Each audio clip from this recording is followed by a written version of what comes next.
μητέρα των εναρετών και ηρωικών ψυχών. Εισάκουσε με Θεά, σύ η μέγιστη, έλα και φύλασε με.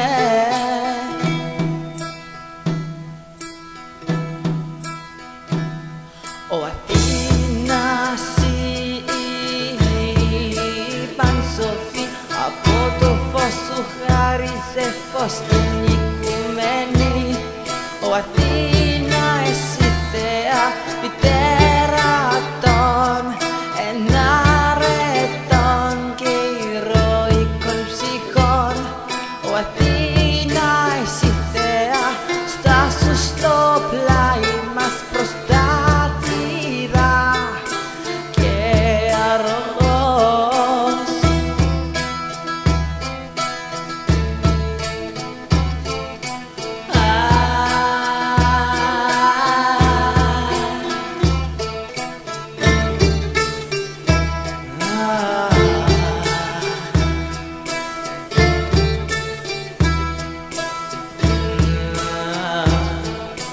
Τέκνο του Διός και του Ολυμπού καύχημα, σύ η φιλανθρώπος σε σένα υμνώ.